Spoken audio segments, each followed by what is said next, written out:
Nachádzame sa na palubovke športovej haly Slovenskej poľnohospodárskej univerzity, kde v týchto priestoroch sa dá využívať v rôznych športových odvetviach.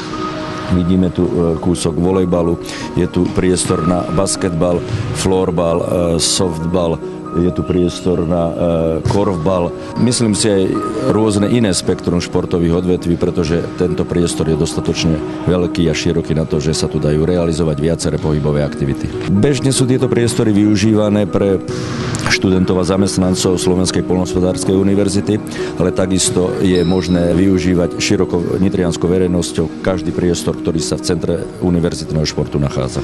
Tu sme v priestoroch malej telocvične, ktorá sa dá využívať pre rôzne pohybové aktivity ako aerobik, bodywork, power yoga, tanec, rôzne prvky tanca.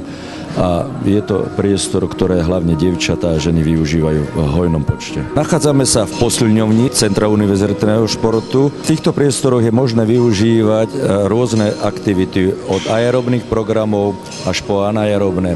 Máme tu bežiaci pás, máme tu rôzne spinningové zariadenia, ktoré sa dajú využívať v aerobných programoch, v anaerobných množstvo zariadení, strojov, jednoručiek, tyčí a rôznych iných vybavení na silový posilňovací program. Vhodný pre všetky vekové kategórie bez rozdielu pohlaví. Toto je bazén Centra univerzitného športu.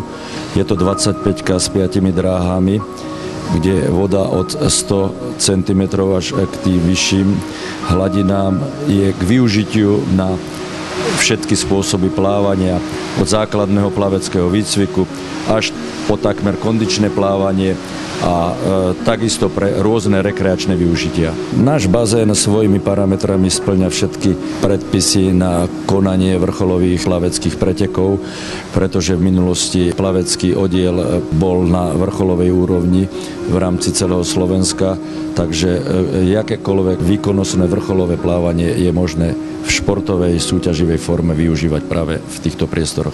Nachádzame sa v vonkajšom areáli Centra univerzitného športu. V tomto vonkajšom areáli sa nachádzajú 3 antukové tenisové ihriská, 3 asfaltové tenisové ihriská a 2 beach volejbalové ihriská. Všetko je k dispozícii k využitiu širokej nitrianskej verejnosti a hlavne v letnom období sú to atraktívne miesta na využitie voľného času. Tieto priestory sú k dispozícii verejnosti, jednotlivým súkromným osobám, firmám, záujemcom o pohybovú a športovú aktivitu, kde pri kontakte na Centrum univerzitného športu je možné získať informácie o prenajme jednotlivých priestorov.